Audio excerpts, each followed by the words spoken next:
हतिया कैसे कहतिया हो? ए हमारे राजा बोला तनी हमार बिनती सुन। फागुन के महीना आ गइल बा। अच्छा अब फागुन में ना आईबा तो राजा कैसे बनी? कैसे रह कहती औरतिया ओहो ए छोटू ए हो राजा तनी नाहू नाहू बजई। ओहो हरे फागुन महीना मस्त सजन छोड़ के नौकरिया घटिया जा।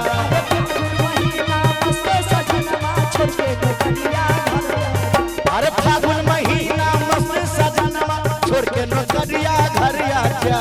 फागुन महीना मस्त सजनवा छोड़ के नौकरिया छोड़ के नौकरिया घरिया जा।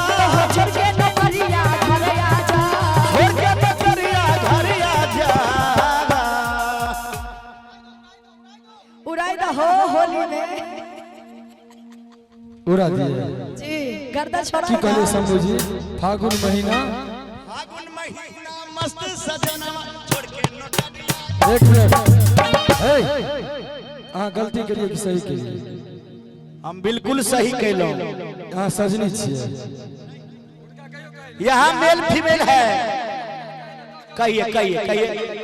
अरे फागुन महीना मस्त सजनवा छोड़ के नौकरिया अरे फागुन महीना मस्त सजनवा छोड़ के नौकरिया घरिया जा। अरे छोड़ के नौकरिया घरिया जा।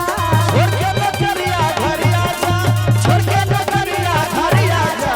फागुन महीना मस्त सजनवा छोड़ के नौकरिया घरिया जा। एक मिनट छोटू कल के फागुन महीना छोड़ के नौकरिया घर आ। फागुन महीना मस्त सजनमा हाँ सजनमा कहल के बुझ छोड़ के नौकरिया घरिया जा। कोना के नौकरी छोड़बैए कोना के नौकरी छोड़बैए अपना बाल बच्चा कहन कोना के पढ़ेबैए। अपना बाल बच्चा कहन कोना के आप पढ़ेबैए। अपना बाल बच्चा कहन कोना के आप पढ़ेबैए। ए भैया अपना बाल बच्चा के देखबो लेकिन मेहरारू के ना देखबो। कल के की राजा राज ले बेहाल रानी फिल्म दो कैसे हो? पहले पत्नी तब बाल बच्चा होखेला। बउआ ई ध्रुव सच है कहला कि जे बाल बच्चा भेजा छे त मोह माया वो तो चढ़ावे पता छे। है वो तो पता है हां जी। निक लागा पुरुष दर भंगा सकी निक लागा पुरुष दर भंगा।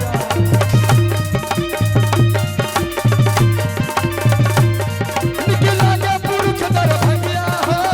लागे पुरुष दर भगिया हो। लागा पुरुष दर भंगा हो।